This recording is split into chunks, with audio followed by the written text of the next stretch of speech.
ഇന്ന് നമ്മുടെ ഈ ഫ്ലോറിലെ ഒരു കവി വരാൻ പോവാണ്. ഓക്കെ, മങ്ങിയ കാഴ്ചകൾ കണ്ടുമടുത്ത് ജനതയ്ക്ക് കന്നഡയുമായി എത്തിയ പ്രിയ കവി. ഓക്കെ, ഒരുപാട് സംഭാവനകൾ നമുക്ക് തന്നിട്ടുണ്ട്.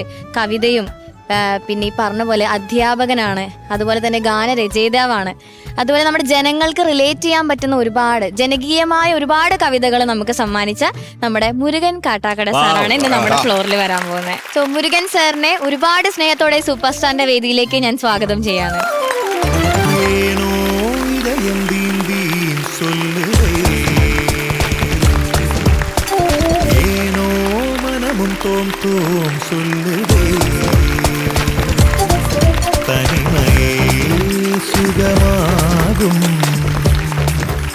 Sir, welcome to super star.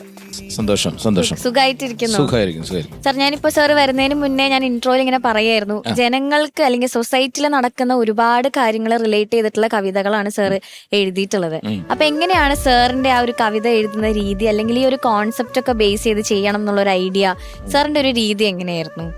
അങ്ങനെയല്ല മോളെ, അതായത് നമ്മള് ജീവിച്ചിരിക്കുന്ന കാലത്തെ അടയാളപ്പെടുത്തുക എന്നതാണ് എല്ലാ സർഗപ്രക്രിയയുടെയും അടിസ്ഥാനം എന്ന് പറയുന്നത്. നമ്മൾ ജീവിച്ചിരിക്കുന്ന കാലം എങ്ങനെയോ ആ കാലത്തോട് പൊരുത്തപ്പെടാൻ കഴിയുന്നിടത്ത് മാത്രം പൊരുത്തപ്പെടുകയും പൊരുത്തപ്പെടാൻ കഴിയാതെ വരുമ്പോൾ കാലം കുറച്ചുകൂടെ നന്നായാൽ കൊള്ളാമെന്ന് തോന്നുകയും ചെയ്യണമെങ്കിൽ അതിന് അവനവന്റെ സർഗാത്മകതയെ ആ അർത്ഥത്തിൽ പ്രയോജനപ്പെടുത്തുക എന്ന ഒരു ധർമ്മം കൂടെ ഈ കലകൾക്കും സാഹിത്യത്തിനും ഉണ്ട്. അപ്പൊ കവിതയ്ക്കും അങ്ങനെയുണ്ട്. അപ്പൊ ഞാൻ എന്റെ കാലഘട്ടത്തെ, വർത്തമാന കാലത്തെ, ഞാൻ ജീവിക്കുന്ന കാലത്തെ ഞാൻ എങ്ങനെ കാണുന്നു എന്നതിനെ അടയാളപ്പെടുത്തുന്ന മാധ്യമമായിട്ടാണ് ഞാൻ എൻ്റെ കവിതയെ ഉപയോഗിക്കുന്നത്. അതുകൊണ്ടാണ് ജീവിച്ചിരിക്കുന്ന കാലത്തെ ചില കാര്യങ്ങൾ കവിതയുടെ ഭാഗമായി കടന്നു വരുന്നു എന്ന് തോന്നുന്നു. അങ്ങനെ ഓക്കെ, ഇപ്പൊ ഒരുപാട് സൂപ്പർ ഹിറ്റ് സോങ്സ്, അതുപോലെ സിനിമകൾക്ക് വേണ്ടിയും പാട്ടുകൾ സാറ് എഴുതിയിട്ടുണ്ട്. ഒരുപാടില്ല, കുറച്ച് എഴുതിയിട്ടുണ്ട്. ഓക്കെ, എന്നാലും അത്യാവശ്യം നല്ല സൂപ്പർ ഹിറ്റ്, ഇപ്പൊ പുലിമുരുകൻ അല്ലെങ്കിൽ നമ്മുടെ മല്ലു സിംഗിലെ പാട്ടുകളൊക്കെ അത്യാവശ്യം നല്ല സൂപ്പർ ഹിറ്റ് പാട്ടുകളായിരുന്നു.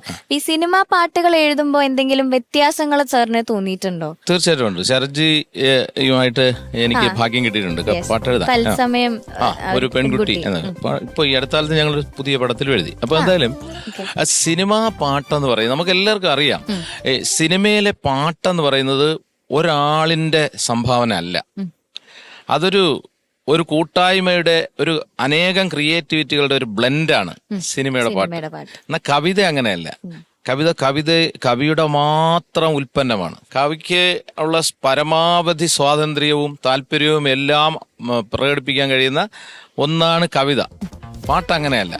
പാട്ട് ആ കഥ എഴുതിയ ആളിന്റെ മനസ്സിലുണ്ടായിരുന്ന കഥയുടെ സന്ദർഭം, അതിനെ സംവിധായകൻ കൈകാര്യം അല്ലെങ്കിൽ മനസ്സിൽ കാണുന്ന രീതി, അതിനനുസരിച്ച് ആ സാഹചര്യത്തിനനുസരിച്ച് ഒരു പക്ഷേ ആദ്യം സംഭവിക്കുന്ന സംഗീതം, ആ സംഗീതത്തിന് അനുസരിച്ച് ആ സാഹചര്യത്തിനനുസരിച്ച് സംഭവിക്കേണ്ട വരികൾ, അങ്ങനെ പോകുന്ന ഒരു സാധനമാണല്ലോ പിന്നെ പാട്ടെന്ന് പറയുന്നത്. അപ്പോൾ ഇതിൽ എവിടെയാണോ ഏറ്റക്കുറച്ചിൽ വരുന്നത് അതിനനുസരിച്ചായിരിക്കും പാട്ട് നമ്മുടെ ഹൃദയത്തിൽ കയറുകയോ കയറാതിരിക്കുകയോ ചെയ്യുന്നത്. അപ്പൊ അതിനകത്ത് ഒരാളിന്റെ റെസ്പോൺസിബിലിറ്റി വരുന്നില്ല പൂർണ്ണമായും. എന്നാൽ കവിത അങ്ങനെയല്ല. കവിത പൂർണ്ണമായും കവിയുടെ മാത്രം സ്വന്തമാണ്. അതാണ് ആ വ്യത്യാസം. Sarath sir. Yes sir. Murugan Kattakkada, നമസ്കാരം. നമസ്തേ. കണ്ടതിൽ കുറേ സന്തോഷം. തിരിച്ചും അപ്പൊ അത് ഞങ്ങള് നമ്മുടെ രാജുവേട്ടനാണ് മുരുകൻ കാട്ടാക്കടയെ പറ്റി പറയുന്നതും. പിന്നെ ഞങ്ങള് അത് നല്ല രസമാണ് അദ്ദേഹത്തിന്റെ കൂടെ വർക്ക് ചെയ്യാൻ. അപ്പൊ നമ്മൾ ട്രിവാൻഡ്രത്ത് വരികയും ഈ തത്സമയം ഒരു പെൺകുട്ടി, എന്തേ ഹൃദയതാളം അല്ലേ, ആ പാട്ട് അതിലേറ്റവും നന്നായിരുന്ന പാട്ട് എഴുതിയത് BR പ്രസാദാണ്. അത് ഹിറ്റായ സൂപ്പർ ഹിറ്റ് പാട്ടാണ്. Super hit. ഞങ്ങൾ രണ്ടാളും ഇങ്ങനെ ഒരുമിച്ച് ഒരേ മുറിയിൽ കിടന്ന് രണ്ട് സാഹചര്യങ്ങളിൽ എഴുതിയ രണ്ട് പാട്ടുകളാണ് അത് രണ്ട്. അതെ, പൊന്നോട് പോയതാണ്. അതെ, അതായിരുന്നു. മുരുകൻ അണ്ണാച്ചി നമ്മള് നല്ല രസമാണ് വർക്ക് ചെയ്യുന്നത്. ഇത് മാറ്റ് അണ്ണാച്ചി, അല്ല ഇത് നല്ലതാണല്ലോ എന്നൊക്കെ പറഞ്ഞ് അങ്ങോട്ടും ഇങ്ങോട്ടും ഇതല്ലേ എന്നൊക്കെ പറഞ്ഞ് അത് നല്ല രസമായിരുന്നു. ഹൃദയതാളം മുറുകിയോ. ആഹാ, അസാധ്യം ഒന്ന് പറയാം.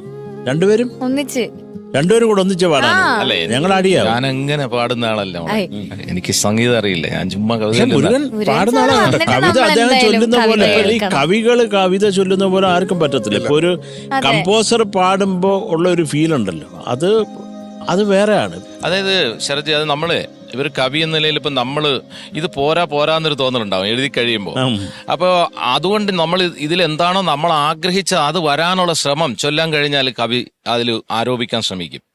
ഇപ്പൊ ഞാൻ മങ്ങിയ എല്ലാവർക്കും തിമിരം നമ്മൾക്കെല്ലാവർക്കും എല്ലാവർക്കും തിമിരം നമ്മൾക്കെല്ലാവർക്കും തിമിരം മങ്ങിയ കാഴ്ചകൾ കണ്ടു മടുത്തു കണ്ണടകൾ വേണമെന്ന് പറഞ്ഞാൽ മതി, അത് കവിതയായി. പക്ഷെ എന്തോ ഒരു കുറവുണ്ടെന്നൊരു തോന്നൽ എന്റെ ഹൃദയത്തിലുള്ളതുകൊണ്ട് അതും കൂടെ ഇതിനകത്ത് ഉണ്ടാകണമെന്നൊരു തോന്നൽ വരുമ്പോഴാണ് നമ്മൾ മങ്ങിയ കാഴ്ചകൾ കണ്ടു മടുത്തു എന്ന് ചൊല്ലുന്നത്, കണ്ണടകൾ വേണം എന്ന് ചൊല്ലുന്നത്. അത് കവിക്ക് തന്നെ ചൊല്ലാൻ കഴിഞ്ഞാൽ ആ ഒരു എന്താണോ കവി ആഗ്രഹിച്ച ഭാവം ആ വാക്കുകളിൽ അല്ലെങ്കിൽ അക്ഷരങ്ങളിൽ സംഭവിക്കുക തന്നെ ചെയ്യും. അത് ആ വ്യത്യാസം ഇവിടെ വരുന്നുള്ളൂ. ഇതൊക്കെ നമ്മൾ എത്ര തവണ കേട്ടിട്ടുണ്ട്. ഇപ്പം അദ്ദേഹം അതുപോലെ അദ്ദേഹം ഈ വരികൾ ഇങ്ങോട്ട് പറഞ്ഞു തരുന്നവരെ നല്ല രസമാണ്. ഇപ്പം എൻ്റെ ഹൃദയതാളം മുരുകൻ ഞാൻ പറയുന്ന പോലല്ല മുരുകന് കാട്ടാക്കട പറയുന്നത്. അത് കേൾക്കാൻ തന്നെ അതിനൊരു സുഖമാണ്. അതിന് കുറേ ഇഷ്ടം, എനിക്ക് കുറേ ഇഷ്ടമുള്ളൊരു പാട്ടാണ്. കാര്യം മധു അസാധ്യമായിട്ട് പാടിയിട്ടുണ്ട്, ഗംഭീരമായിട്ട് പാടി. ഒരു സന്തോഷം. ചേട്ടാ, ഞാൻ സാറിനെ ഒരിക്കൽ ട്രിവാൻഡ്രത്ത് ഒരു പ്രോഗ്രാമിന് കണ്ടായിരുന്നു. അതെ ഞങ്ങൾ ഒരുമിച്ചുണ്ടായിരുന്നു അന്നാണ്. അതിനുശേഷം പിന്നെ ഇപ്പഴേ കാണാം. സന്തോഷം. അദ്ദേഹത്തിനോട് വർക്ക് ചെയ്യാൻ പറ്റിയിട്ടില്ല, എന്തെങ്കിലും ഞാനും അങ്ങനെ ആഗ്രഹിക്കുന്നു. നടക്കട്ടെ. എന്തായാലും ഒരുപാട് സന്തോഷം സാർ, സൂപ്പർ സ്റ്റാറിന്റെ വേദിയിൽ വന്നതിന്. Thank you. സാർ, ആദ്യം തന്നെ welcome to super star. Thank you sir. എനിക്ക് തോന്നുന്നു ഈ വേദിയിൽ ആദ്യമായിട്ടാണ് തോന്നുന്നു ഒരു കവി വരുന്നല്ലേ. അപ്പൊ അതിന്റെ ഒരു ഫ്രഷ്നെസ് ഉണ്ട്. എനിക്ക് കവിത ചൊല്ലുന്ന കേട്ടപ്പോ എനിക്ക് നേരെ അനിലേട്ടനെയാണ് എനിക്ക് ഓർമ്മ വന്നത്.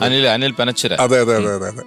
അതും അവരും ഈ പറഞ്ഞ പോലെ നമ്മളെ വിട്ട് അങ്ങ് പോയി. പക്ഷെ അദ്ദേഹം ഈ പറഞ്ഞ പോലെ എനിക്ക് വേണ്ടി 2-3 വർക്ക് ചെയ്തിട്ടുണ്ട്. അപ്പൊ ആ സമയത്തൊക്കെ പുള്ളി വന്ന് ഇരുന്നിട്ട്, കാരണം രണ്ടും, അതായത് ആ കാലത്ത് നടക്കുന്ന മെയിൻ ഇഷ്യൂസ് വെച്ചിട്ടുള്ള കവിതകളും ഉണ്ടാവും, തീർച്ചയായിട്ടും. നേരെ മറിച്ച് ഇപ്പുറത്ത് ജിമിക്കി കമ്മലും എഴുതും. അങ്ങനത്തെ ഒരു പ്രത്യേക മനുഷ്യനായിരുന്നു അനിലേട്ടൻ. അപ്പൊ അനിലേട്ടൻ ഈ പറഞ്ഞ പോലെ ചോര വീണ മണ്ണിൽ, അല്ലെങ്കിൽ അതുപോലത്തെ ഈ നമ്മൾ വെറുതെ ഈ ഇരിക്കുന്ന സമയത്ത് ചൊല്ലുന്ന ഇഷ്ടം പോലെ സംഭവങ്ങളുണ്ട് അദ്ദേഹത്തിന്റെ കയ്യിൽ.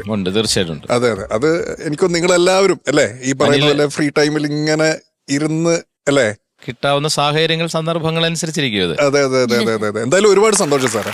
മുരുകൻ സാർ, ഇപ്പൊ കവിതയുടെ ഒരു പ്രാധാന്യം നഷ്ടപ്പെട്ടുകൊണ്ടിരിക്കും. അപ്പൊ നമ്മുടെ ഈ പുതിയ തലമുറ, നമ്മുടെ കുട്ടികളോട് എന്താണ് മുരുകൻ സാറിന് പറയാനുള്ളത്? കുട്ടികളോട് അങ്ങനെ കവിതയുടെ പ്രാധാന്യം നഷ്ടപ്പെടുമെന്ന് നമുക്ക് പറയാൻ കഴിയില്ല.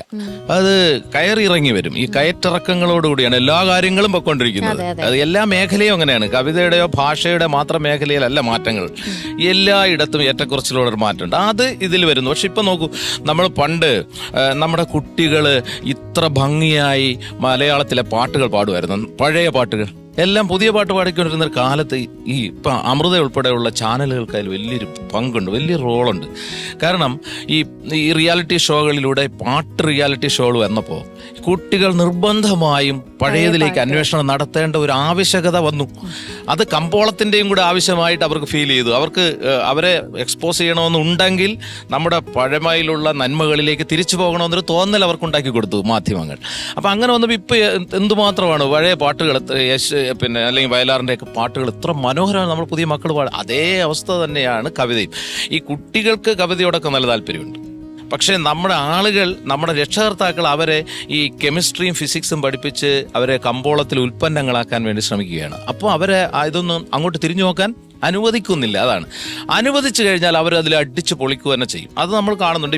ഇപ്പം അമൃത ചെയ്തിരിക്കുന്ന ഏറ്റവും ഗംഭീരമായ ഒരു കാര്യം, ഈ തരം ഈ വിനോദ വിജ്ഞാന മേഖലയിൽ കവിതയ്ക്ക് ഒരു പങ്കുണ്ട് എന്ന് കാണിക്കാൻ വലിയൊരു നല്ല ശ്രമമാണ്. ഞാനതുകൊണ്ട് അമൃത ടിവിക്ക് ഒരു വലിയ കയ്യടി കൊടുക്കാൻ ആഗ്രഹിക്കുന്നു സത്യത്തിൽ.